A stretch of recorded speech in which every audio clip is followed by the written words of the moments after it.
If you want to post on multiple social media platforms at once using Zapier, this video is going to save you a ton of time. Instead of uploading the same content again and again to each platform, you can build one workflow that automatically sends your post where it needs to go.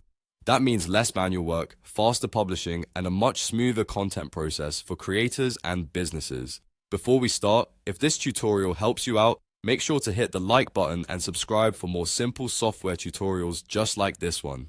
Alright, let's jump right in. First, go to Zapier in your browser and log into your account. If you do not already have one, you can create a free account to get started. Once you are inside the dashboard, look for the Create button. Click on that to begin building a new automation. Next, choose Zap Workflows. A Zap is simply an automated workflow in Zapier, and this is where we are going to connect our apps together. Now, you will need to set up a trigger. The trigger is the event that starts the automation, so this is the first and most important part of the setup. Search for Google Sheets and select it as your trigger app. In this example, Google Sheets will act like your content source. That means every time you add a new row to your spreadsheet, Zapier can pick up that information and send it to your social media platforms automatically. After selecting Google Sheets, choose the trigger event called New Spreadsheet Row. This tells Zapier to watch for new entries inside your sheet. So whenever you add a new post, caption, image link, or video link, Zapier can use that data to start the workflow. Then connect your Google account and sign in if needed. Once your account is linked, you can move on to the next step.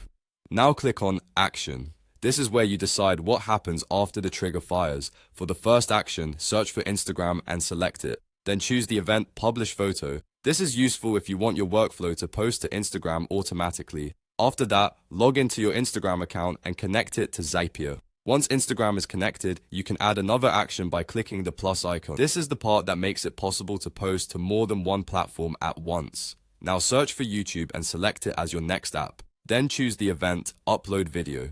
This means the same automation can also send content to YouTube, depending on how your workflow is structured and what files or links you provide from your spreadsheet. After selecting YouTube, sign into your YouTube account and connect it to Zapier as well. With both apps connected, your automation is starting to take shape. At this point, Zapier is ready to take information from your spreadsheet and push it out to the platforms you choose. Now, it is time to build the workflow. Click Build It at the top of the screen. Zapier will take your selected apps, trigger, and actions and turn them into an automation you can test. This is where you make sure everything is mapped correctly, such as the post text, media links, titles, or any other required details. Before publishing, always run a test. Click Test Run so Zapier can check whether your setup works properly. Testing is very important because it helps you catch mistakes before the automation goes live. If something is mapped incorrectly, you can fix it now instead of dealing with posting errors later. Once the test works, review everything one more time. Make sure your spreadsheet columns are connected correctly, your captions look good, and your media fields are pulling in the right content. When everything looks good, click Publish. That activates your Zap and turns it into a live automation. From this point on, every time you add a new row to your spreadsheet, Zapier can help post to multiple social media platforms without you having to do it manually one by one. It is one of the easiest ways to streamline your content workflow and stay consistent across platforms. If you found this video helpful, please give it a thumbs up and subscribe to the channel for more step-by-step tutorials. Thanks for watching, and I'll see you in the next one.